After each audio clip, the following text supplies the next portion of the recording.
In a small, quiet town on the edge of the Arizona desert, there lived a man named John Harper. His life was simple, almost too simple, filled with long hours at the local garage where he fixed cars and trucks for people passing through or living nearby.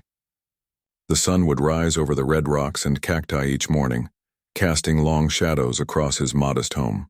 But John rarely noticed anymore. Since losing his wife 2 years ago, joy seemed to have slipped out of his life like sand through fingers. He kept to himself, working hard during the day and sitting alone in silence at night, staring at old photographs that reminded him of happier times. John wasn't an unhappy man by nature. He just didn't know how to move forward after such a deep loss. His hands were rough from years of turning wrenches and tightening bolts, but they felt empty now without someone to hold. Neighbors often invited him to gatherings or church events, but he always declined politely, saying he had work to do or chores around the house. Truthfully, though, it wasn't about being busy. It was easier to stay isolated than face the world without her. One evening, as the sky turned shades of orange and purple, signaling the end of another hot desert day, John sat on his porch sipping coffee. The air was cooling down, carrying with it the faint scent of sagebrush. He liked this time of day best because everything grew quiet. The distant hum of engines faded, and even the wind seemed to pause. But tonight, something unusual caught his attention. A figure appeared on the dusty road leading to his house, walking slowly but steadily toward him. At first, he thought it might be one of his neighbors coming to borrow tools or ask for help. But as the figure drew closer, he realized it was a woman carrying a child. The woman looked tired, her dark hair tied back loosely, strands sticking to her face from sweat. She wore a plain cotton dress covered in dust, and her feet were bare except for worn sandals. In her arms, she cradled a little girl who couldn't have been more than 5 years old. The child rested her head against the woman's shoulder, fast asleep despite the bumpy journey. Both of them looked like they'd walked miles under the scorching sun, their faces etched with exhaustion and worry. Something about their appearance tugged at John's heartstrings, though he couldn't quite put his finger on why. When the woman reached the bottom of his porch steps, she stopped and looked up at him with wary eyes. "Excuse me," she said softly, her voice trembling slightly. "Do you mind if we rest here for a moment? My daughter is very tired." Her accent hinted at Native American roots, and her words carried a sense of urgency that made John lean forward in his chair. "Of course," he replied quickly, gesturing for her to come closer. "You look like you've had a long day. Come sit." He stood up and moved aside so she could climb the steps. As she did, he noticed the way she glanced around nervously, as if expecting someone or something to appear behind her. Once she settled onto the wooden bench near the railing, she adjusted the sleeping girl in her lap and let out a shaky breath. "My name is Lila Sosi," she said after a moment, meeting his gaze briefly before looking away again. "This is my daughter, Najoni." She spoke quietly, almost as if afraid of being overheard. John nodded, taking in the sight of them. The little girl stirred slightly in her mother's arms, mumbling something unintelligible before settling back into sleep. Her tiny hand clutched the fabric of Lila's dress tightly, as if holding on for dear life. "You're welcome to stay as long as you need," John offered gently, unsure of what else to say. He disappeared inside the house for a moment and returned with a glass of water and a plate of cookies he'd baked earlier that week. "Here, take this. You must be thirsty." Lila accepted the offering with gratitude, murmuring a soft thank you. She took a sip of water, then carefully held the glass to her daughter's lips, coaxing her to drink a little. Watching them, John felt a pang of sadness mixed with admiration. These two clearly had nowhere else to go, yet they carried themselves with a quiet dignity that commanded respect. There was strength in their vulnerability, and it struck him deeply. As the minutes passed, Leila began to relax slightly, though her eyes still darted toward the horizon every so often. John decided not to press her for details. Whatever brought her here was clearly important, maybe even dangerous. Instead, he focused on making small talk, asking simple questions about where they were headed or how far they'd traveled.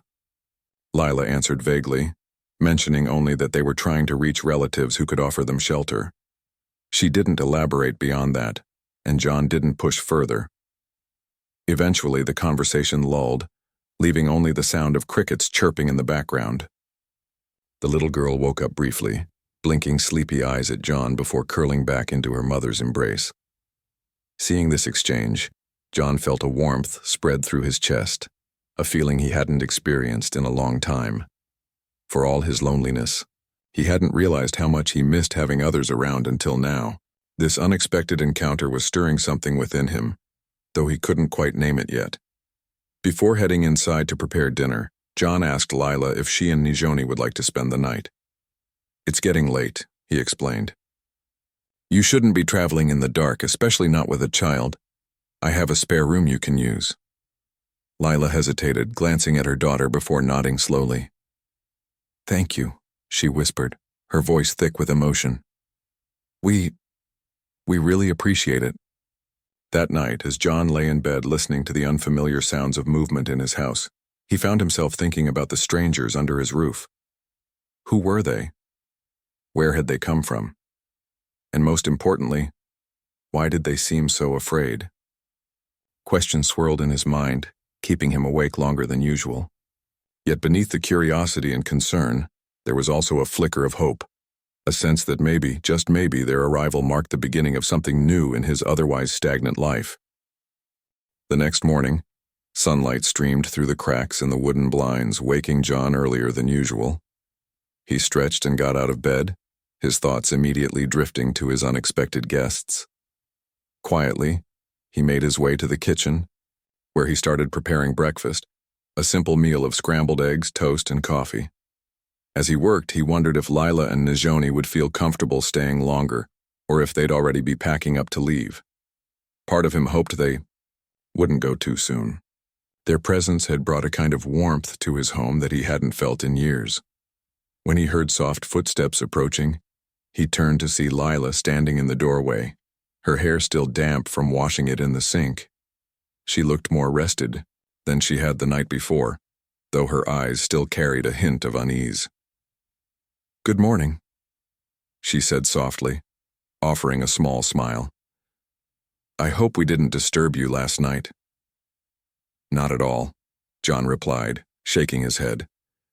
"You're welcome here. I was just making breakfast. Would you and Nijoni like to join me?" Lila hesitated for a moment, then nodded. "That's very kind of you," she said, stepping further into the kitchen. Moments later, Nijoni appeared, rubbing her eyes, sleepily but looking much brighter than she had the previous evening. Her little face lit up when she saw the food on the table. Breakfast was a quiet affair, but not an uncomfortable one.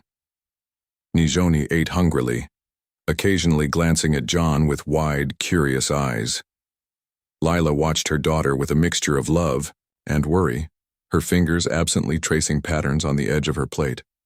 John tried to keep the conversation light, asking Nijoni about her favorite games and toys.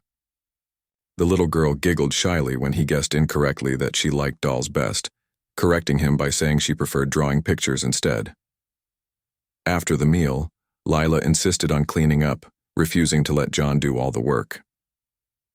While she washed the dishes, John sat outside on the porch with Nijoni, who showed him some of her drawings. They were simple sketches of animals and people, but each one was filled with vibrant colors and energy. John complimented her artwork sincerely, making her beam with pride. For a brief moment, the weight of whatever troubles Lila carried seemed far away, replaced by the innocence of a child's laughter. Later that afternoon, as John tinkered with an old tractor in his yard, Lila approached him cautiously. She had been watching him work, clearly wanting to say something but unsure how to begin. Finally, she spoke. "Mr. Harper, John," she corrected herself. "I need to explain why we're here." Her voice trembled slightly, and John set down his tools, giving her his full attention. "I don't want to put you in danger," she continued, wringing her hands nervously, "but I think it's only fair that you know the truth." Taking a deep breath, she told him about her brother, a man named Tazba, who had gotten involved with dangerous people, bandits who operated in remote areas of the desert. According to Lila, Tazba had crossed them somehow, stealing supplies or money, and now they were seeking revenge against anyone connected to him. She and Nijoni had fled their home weeks ago, moving from place to place in hopes of staying ahead of their pursuers. John listened intently, his expression growing more serious with each word. When she finished, there was a long pause before he responded. "Lila," he said finally, his tone steady and firm. "You're safe here. I won't turn you away." His words surprised even himself. They came from a part of him he thought had gone silent after his wife's death. But seeing Lila and Nijoni, hearing their story, reignited something inside him. Compassion, responsibility, maybe even purpose. Over the next few days, a routine began to form. Lila helped around the house, cooking meals and tidying up, while Nijoni played in the yard, chasing lizards and collecting rocks. John found himself looking forward to their company, especially Nijoni's infectious giggles and endless questions. They reminded him of simpler times before grief had taken hold of his life. Slowly, almost imperceptibly, the heaviness in his chest began to lift. But the peace didn't last long. One evening, as the sun dipped below the horizon, John noticed headlights approaching from the main road. At first he thought nothing of it. Travelers often passed through this part of the desert, but when the vehicle slowed down near his property, his instincts kicked in. It was a battered pickup truck, its windows tinted so dark that he couldn't see who was inside. The truck stopped for a moment, idling as if scanning the area, then drove off just as suddenly as it had arrived. John's heart raced as he watched it disappear into the distance. He debated whether to tell Lila what he'd seen, worried it might frighten her unnecessarily. But when he returned to the house, he found her standing by the window, her face pale and drawn.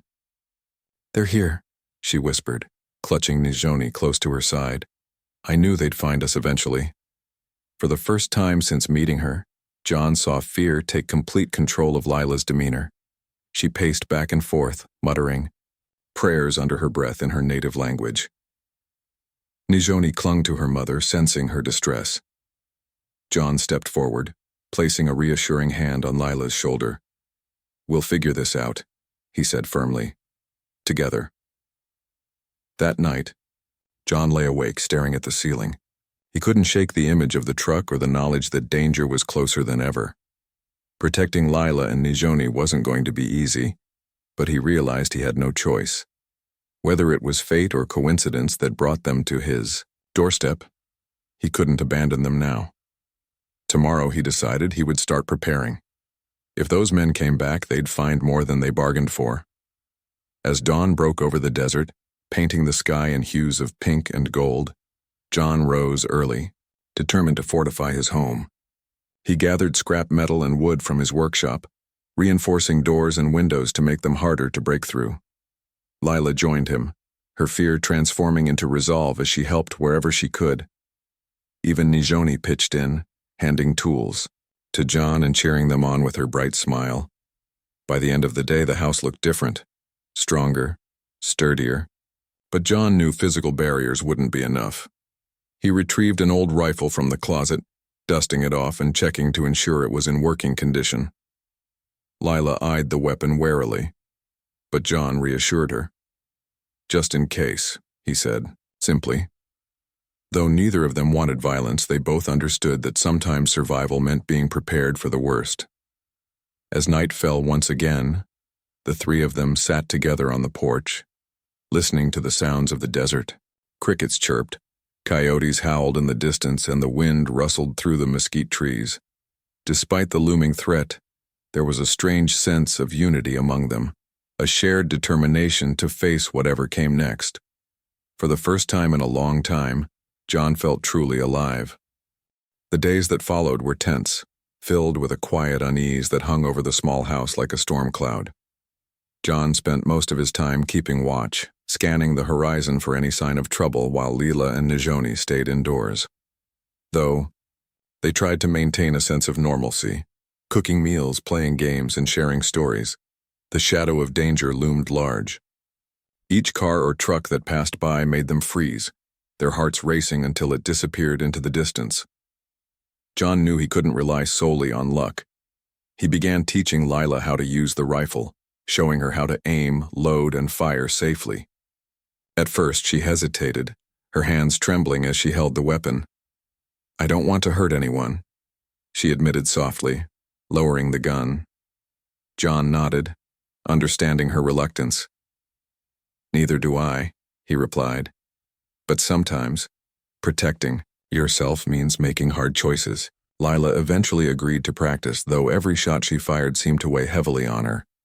Nijoni watched from a safe distance, her little face scrunched in concentration, as if trying to understand what was happening. When Lila finally hit the target, a tin can perched on a fence post, she let out a shaky breath, both relieved and unsettled by her newfound skill. John gave her an encouraging smile. "You're doing great," he said. "This is just for protection. We'll only use it if we have to." As the days turned into a week, the bandits didn't return, but the absence of action only heightened their anxiety. Every creak of the floorboards, every rustle of leaves outside sent their nerves spiraling. One evening, as they sat together in the dimly lit living room, Lila broke the silence. "What if they come back?" she asked, her voice barely above a whisper. "What if we can't stop them?" John leaned forward, resting his elbows on his knees. "We'll be ready," he said firmly. "And if something happened, well, we stick together, no matter what." His words carried a quiet strength that reassured Lila, even if it didn't completely erase her fears. Nijoni, curled up beside her mother, looked at John with wide, trusting eyes. In that moment, he realized just how much responsibility he had taken on, not just for their safety, but for giving them hope when everything else felt uncertain. Despite the tension, there were moments of lightness, too. Nijoni continued to draw pictures, filling pages with colorful scenes of animals, flowers, and people holding hands. One afternoon, she proudly presented John with a drawing of the three of them standing under a bright yellow sun. "This is us," she explained, pointing to each figure. "We're happy here." Her innocence brought tears to John's eyes, though he quickly blinked them away. It was a reminder of why he couldn't give up. Not now, not ever. Late one night, as the moon cast silver shadows across the desert, John heard the sound he'd been dreading, the low rumble of an engine approaching. He grabbed the rifle and moved cautiously to the window, peering through the blinds. Sure enough, a dark truck rolled slowly down the dirt road, its headlights off. This time it didn't stop to idle. It came straight for the house.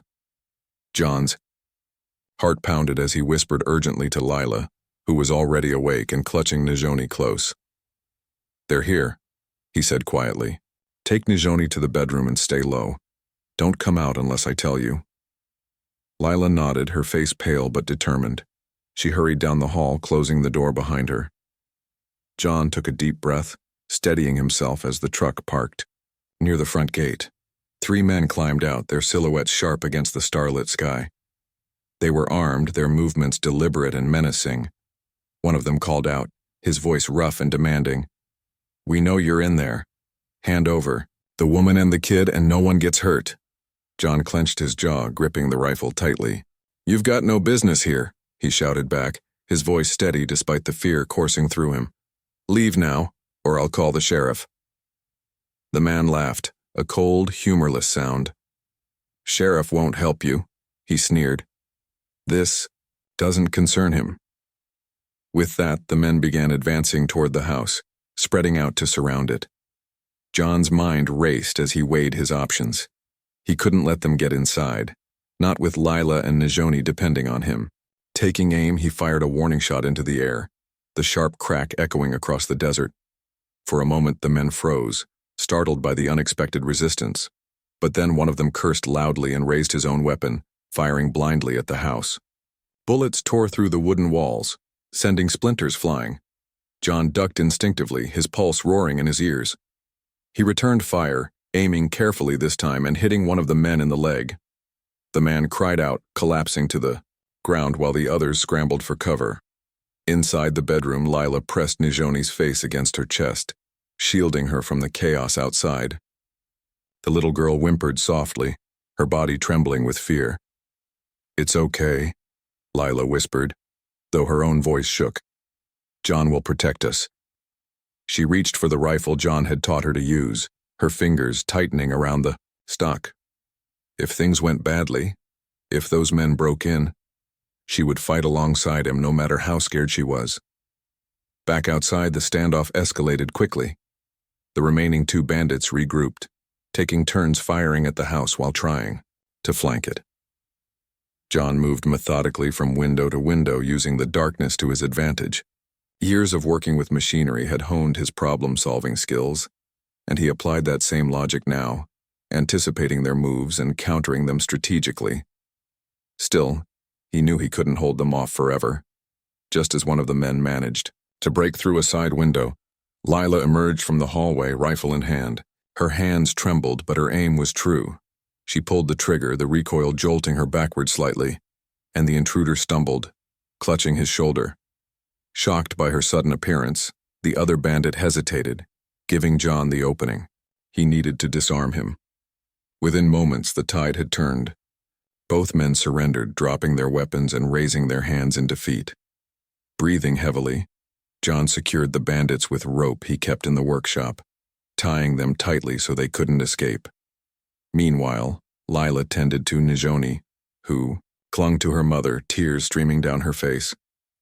"It's over," Lila murmured, rocking her gently. "We're safe now." But her eyes met John's, silently conveying her gratitude and her awe at what he had done. When the authorities arrived shortly afterward, alerted by John's earlier call, they arrested the bandits and took statements from everyone involved. The wounded man was loaded into an ambulance, while the others were handcuffed and led away. As the commotion died down, John stood on the porch watching the red and blue lights fade into the distance. Exhaustion washed over him, but so did a profound sense of relief. They had survived. Later that night, after the house fell silent again, Lila approached John, her expression a mixture of gratitude and sorrow. "Thank you," she said simply, her voice breaking. "You saved us. I don't know how we'll ever repay you." John shook his head, brushing off her thanks. "You don't owe me anything," he replied. "We're family now, at least for as long as you need."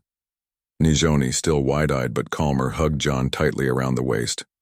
"You're my hero," she declared, her voice muffled against his shirt. John chuckled softly, ruffling her hair. For the first time in years, he felt truly alive, not because of the danger they'd faced, but because of the bond they'd forged in its wake. Whatever happened next, he knew they would face it together.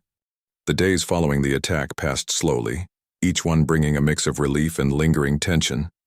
John, Lila, and Nijoni tried to return to some semblance of normalcy, but the events of that night had left an indelible mark on all of them. The house bore scars, too. Bullet holes in the walls, shattered glass from the broken window, and scorch marks where sparks had singed the wooden floor. Yet despite the damage, there was a strange sense of resilience in the air, as if the ordeal had strengthened their resolve rather than broken it. John spent hours repairing what he could, patching up the walls and replacing the broken window pane. Lila helped him, her hands steady now as she worked alongside him. They didn't talk much while they labored, but the silence between them wasn't uncomfortable. It was a shared understanding, a quiet acknowledgement that they had faced something unimaginable and come out stronger for it. Nijoni played nearby, her laughter returning little by little as she chased butterflies in the yard or drew pictures of the three of them under a bright sun. One afternoon, as John hammered the final nail into a newly repaired section of the fence, Lila approached him with a thoughtful expression. "John," she began hesitantly, "we need to leave soon." Her words caught him off guard. Though deep down he had known this moment would come, he set the hammer down and turned to face her, wiping sweat from his brow. "I understand," he said simply, though his voice carried a note of sadness. Lila sighed, her shoulders slumping slightly. "It's not safe for us to stay here. Not after what happened. The bandits may have been arrested, but there are others like them, people who won't stop until they find us." She paused, glancing toward the house where Nijoni sat coloring on the porch steps. "We've already caused you so much trouble. You've done more for us than anyone ever has. But we can't keep putting you in danger." John nodded slowly, his gaze drifting to the horizon. He wanted to argue, to insist that they stay, but he knew she was right. Protecting them once didn't mean the threat was gone forever. Still, the thought of them leaving filled him with an ache he hadn't expected. Over the past weeks, they had become more than just strangers seeking shelter. They had become family. Their presence had awakened parts of him he thought were lost forever: kindness, purpose, even joy. "I'll help you get settled somewhere safe," John said, finally meeting her eyes. "You don't have to do this alone." Lila smiled faintly, touched by his offer. "Thank you," she replied. "That means a lot." Together they made plans. Lila had relatives living on a Navajo reservation several hundred miles north, far enough away to offer protection, but close enough for occasional visits. John offered to drive them there himself, knowing the journey would be long and potentially risky. Lila protested at first, insisting they couldn't ask any more of him, but John wouldn't hear it. "If I'm going to let you go," he said firmly, "I'm going to make sure you're safe when you arrive." The day before their departure, Nijoni presented John with another drawing. This one showed the three of them standing hand in hand beneath a rainbow with the words, "Thank you," written in bold letters across the top. Her tiny fingers traced the colors as she explained each detail to him. "This is me, Mama, and you," she said proudly. "And this is our happy ending." Tears welled up in John's eyes, but he blinked them away quickly, pulling the little girl into a tight hug. "It's beautiful," he told her. "I'll keep it forever." Early the next morning, they loaded their belongings into John's old pickup truck. Lila packed lightly, carrying only essentials, while Nijoni clutched a small bag filled with her favorite drawings and toys. As they prepared to leave, John stood by the driver's side door, watching them say goodbye to the house that had sheltered them during their darkest hours. For all its imperfections, it had been a sanctuary, and now they were moving on. The drive north was long and quiet, punctuated only by the hum of the engine and the occasional question from Nijoni about how much farther they had to go. Lila sat in the passenger seat, gazing out the window at the endless expanse of desert stretching beyond the road. Every so often she would glance at John, her gratitude evident in her eyes. Though she didn't say it aloud, she knew she owed him more than words could express. Without him, she and Nijoni might not have survived. As they neared the reservation, the landscape began to change.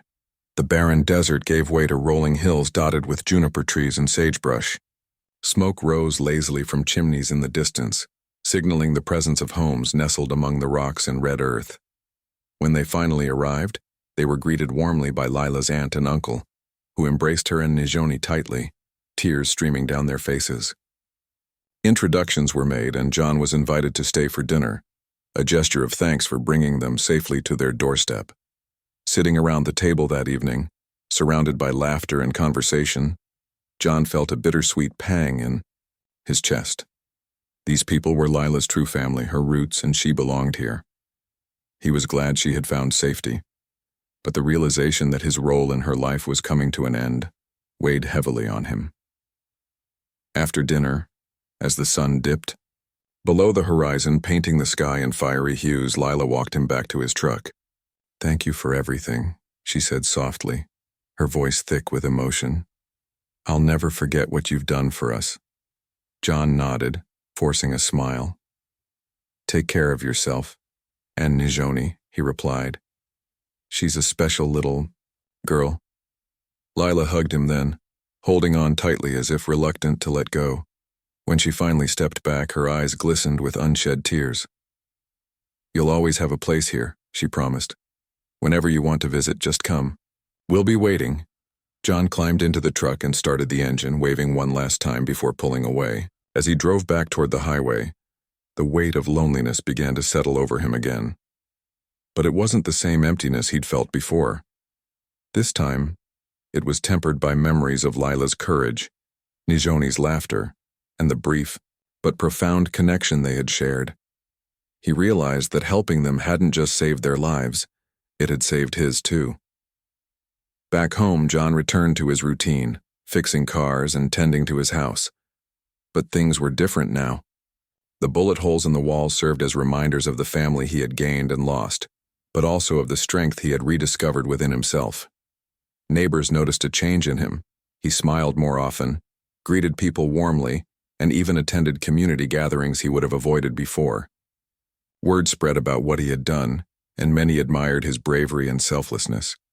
Weeks later, a letter arrived in the mail. Inside was a note from Lila, along with a new drawing from Nijoni. The picture showed the three of them standing together, under a bright sun just like the ones she used to draw. Beneath it, in shaky block letters, were the words, "We miss you." Enclosed with the drawing was a short message from Lila, thanking him once more and promising to visit someday. Reading those words, John felt a warmth spread through his chest, a reminder that the bonds they had formed were real, no matter the distance between them. From that day forward, John kept the drawing pinned to the wall above his workbench where he could see it every day. It became a symbol of hope, proof that even in the hardest times, kindness could create connections that lasted a lifetime. And though he missed Lila and Nijoni dearly, he knew their paths would cross again someday. Until then, he carried their memory with him, letting it guide him through the lonely moments and remind him of the power of compassion. Months passed and life in the small Arizona town returned to its usual rhythm. The desert wind swept through the red rocks and cacti, carrying whispers of change that John Harper could feel but couldn't quite name. He had repaired the last of the damage to his house, filling in the bullet holes and replacing the broken window pane. Yet no matter how much he fixed, the memories of Lila and Nijoni lingered like faint echoes in every corner of his home. Their presence had left an indelible mark on him, one he couldn't and didn't want to erase. John's days were filled with work at the garage, where he continued fixing cars for travelers and locals alike. His hands moved with practiced ease, tightening bolts and adjusting engines, but his mind often wandered. He thought about Lila's quiet strength, the way she carried herself even when fear threatened to overwhelm her.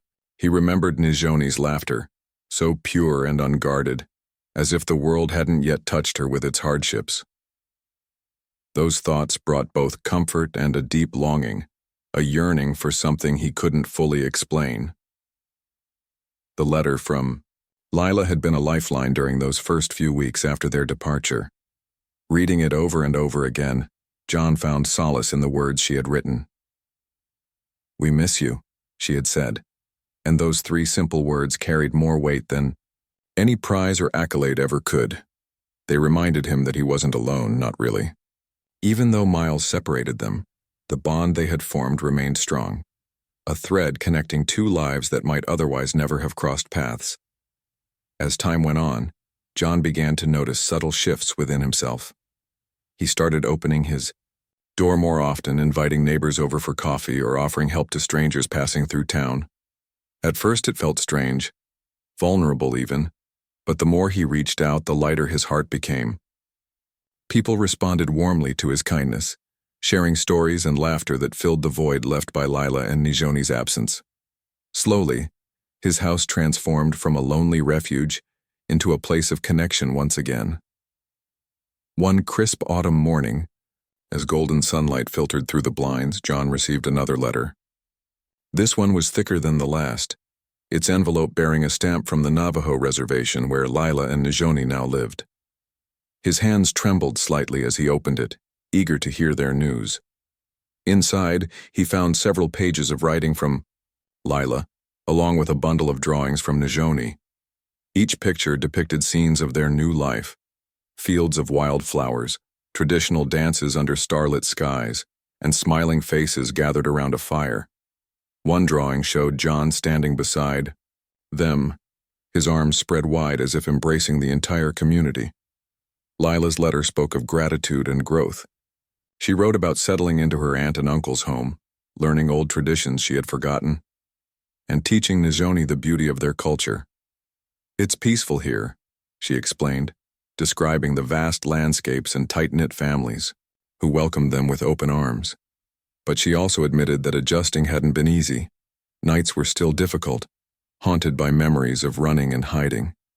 Still, she found strength in knowing they were safe, and in remembering the man who had risked everything to protect them.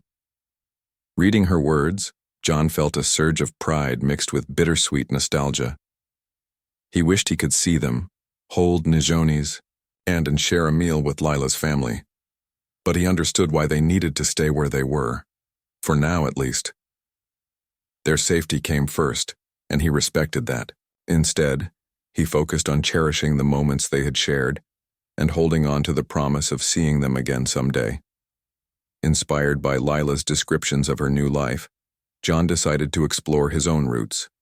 He began asking older neighbors about the history of the land he called home, learning stories of Native American tribes who had thrived there long before settlers arrived. He visited local museums and attended cultural events, soaking up knowledge like a sponge. It wasn't just curiosity driving him. It was a desire to honor the people who had shaped the region, including Lila and her ancestors. In doing so, he discovered a deeper appreciation for the world around him and the connections that bound humanity together. Winter arrived, bringing cooler temperatures and occasional snow flurries to the desert. John spent many evenings by the fire, reading books about Navajo traditions and reflecting on the lessons he had learned from Lila and Nijoni. He realized how much richer his life had become because of them. Before they came into his life, he had been stuck in a cycle of grief and isolation, unable to move forward. Now he felt alive in ways he hadn't thought possible. They had taught him the value of courage, resilience, and unconditional love, not just for others but for himself too. Spring brought new beginnings, both literal and figurative. Wildflowers bloomed across the desert, painting the landscape in vibrant colors. Birds returned from their migrations, filling the air with song. And one day, as John worked in his yard, he received a surprise visit. A familiar truck pulled up to his gate, kicking up dust as it slowed to a stop. His heart skipped a beat when he saw who stepped out. It was Lila, accompanied by Nijoni, who ran toward him with arms outstretched. "John!" she cried, throwing herself into his embrace. Tears sprang to his eyes as he hugged her tightly, overwhelmed by emotions he hadn't prepared for. Behind them, Lila approached more slowly, a shy smile on her face. "We told you we'd visit," she said softly. "I hope it's okay." "It's more than okay," John replied, his voice thick with emotion. "It's wonderful." Overwhelmed by joy, he ushered them inside, eager to catch up on everything they had missed. They spent hours talking, laughing, and reminiscing about the past. Nijoni proudly showed him her latest drawings, which had grown more detailed and expressive since he last saw her. Lila shared updates about their life on the reservation, speaking fondly of the community that had embraced them. Their visit lasted several days, during which John introduced them to his neighbors and took them on drives through the desert. They marveled at the rugged beauty of the landscape, pointing out landmarks and sharing stories of their respective cultures. For John, it was a chance to deepen the bond they had forged months earlier. For Lila and Nijoni, it was an opportunity to reconnect with the man who had changed their lives forever. When it came time for them to leave, John walked them back to their truck, his heart heavy with the knowledge that their time together was ending again. But this time the goodbye felt different. There was no sadness, only gratitude for the memories they had created and the promise of future visits. As Lila hugged him tightly, she whispered, "You're part of our family now, John. Always." Those words stayed with him long after they drove away, echoing in his mind like a melody. He returned to his porch, watching the dust settle on the road behind their truck. Though they were gone, he knew they weren't truly apart. The connection they shared transcended distance, rooted in mutual respect, love, and the unbreakable bonds of shared experience. From that moment on, John carried their memory not as a burden, but as a gift. It reminded him of the power of kindness, the importance of reaching out, and the beauty of finding light in the darkest places. Life would continue to challenge him, as it did everyone, but he faced it with renewed purpose. No longer weighed down by grief or loneliness, he embraced each day with gratitude, knowing that sometimes the most unexpected encounters lead to the greatest transformations. The seasons continued to change, bringing with them the steady rhythm of life in the desert. John Harper found himself looking forward to each day with a sense of purpose he hadn't felt in years. The visits from Lila and Nijoni became a cherished part of his life, occurring whenever they could make the journey south. Each reunion was filled with laughter, stories, and the kind of warmth that only comes from deep connections. But even when they weren't there, their presence lingered, in the drawings pinned to his wall, the letters tucked carefully into a drawer, and the lessons they had taught him about resilience and hope. As time passed, John noticed how much his own life had transformed because of them. He no longer spent his evenings sitting alone on the porch, staring at old photographs or wondering what might have been. Instead, he opened his home more often, welcoming neighbors and travelers alike. Some came for help with car repairs, others simply sought a friendly face and a warm meal. Word spread about the man who always had a kind word and an open door, and soon John's house became a gathering place, a small but vital hub of community in the quiet town. One summer evening, as the sun dipped low over the horizon, casting long shadows across the yard, John hosted a small gathering. Neighbors brought dishes to share, children played tag in the grass, and music drifted through the air. It was nothing fancy, just a simple get-together, but it meant the world to John. Watching people laugh and connect reminded him of the importance of belonging, to feel seen, valued, and loved. And though Lila and Nijoni weren't physically present that night, their influence was undeniable. They had inspired him to create this space, to nurture relationships and build something meaningful out of loss. In the months that followed, John took steps to deepen his involvement in the community. He began volunteering at the local school, teaching kids basic mechanics and encouraging them to pursue their passions. Many of the children were drawn to him, not just because of his skills, but because of the patience and kindness he showed them. One boy, in particular, reminded him of Nijoni, curious, eager to learn, and full of boundless energy. Working with these young minds gave John a renewed sense of fulfillment, filling a void he hadn't realized still existed. Meanwhile, Lila and Nijoni thrived in their new home on the reservation. Letters continued to arrive regularly, each one brimming with updates about their lives. Lila wrote about her efforts to preserve Navajo traditions, teaching weaving and storytelling to younger generations. She described festivals under starlit skies where families gathered to sing, dance, and celebrate their heritage. Nijoni's drawings grew more intricate, capturing moments of joy and discovery. In one letter, she proudly announced that she had started school, making friends and excelling in art class. "She draws pictures of you all the time," Lila added, "and tells everyone about her hero." Those words brought tears to John's eyes, not out of sadness, but gratitude. He realized that his act of kindness had rippled outward, touching lives far beyond his own. By helping Lila and Nijoni, he had also helped himself, and in doing so he had created a legacy of compassion that would endure for years to come. One crisp autumn morning, as leaves swirled in the wind and the air carried the faint scent of wood smoke, John received another unexpected visit. This time, it wasn't just Lila and Nijoni who arrived at his gate. It was their entire family. Lila's aunt and uncle, cousins, and even her grandmother stepped out of the vehicles, smiling warmly as they approached. John stood frozen for a moment, overwhelmed by the sight of so many familiar faces. Then, breaking into a wide grin, he welcomed them inside. The day unfolded like a dream.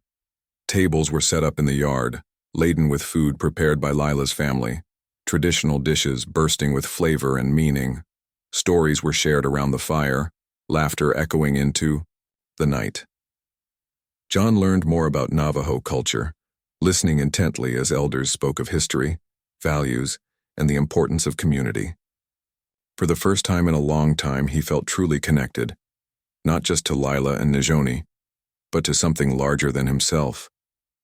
That night, as the stars glittered above and the fire crackled softly, Lila approached John with a thoughtful expression.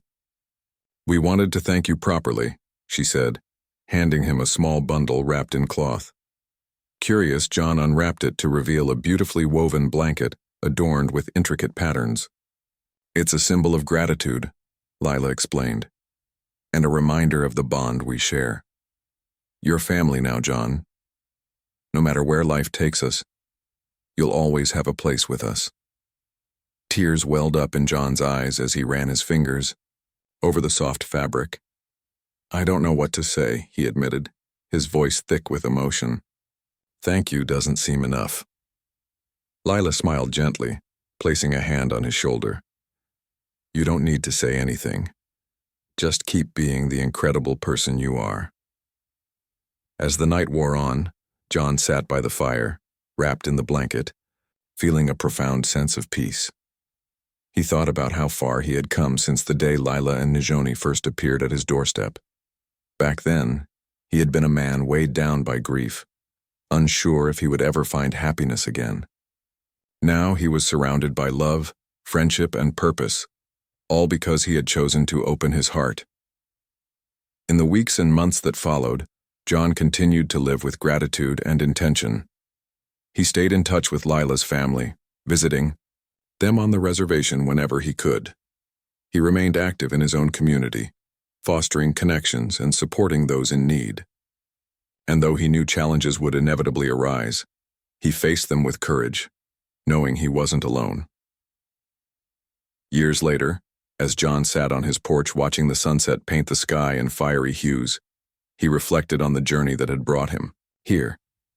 His life was richer, fuller, and infinitely more meaningful because of the choices he had made and the people who had entered it unexpectedly. Lila and Nijoni had taught him that sometimes the hardest decisions lead to the greatest rewards. They had shown him the power of kindness, the strength of unity, and the beauty of second chances. And as he gazed out at the desert stretching endlessly before him, John knew one thing for certain. No matter what the future held, he would always carry their memory in his heart, a beacon of light guiding him through whatever lay ahead.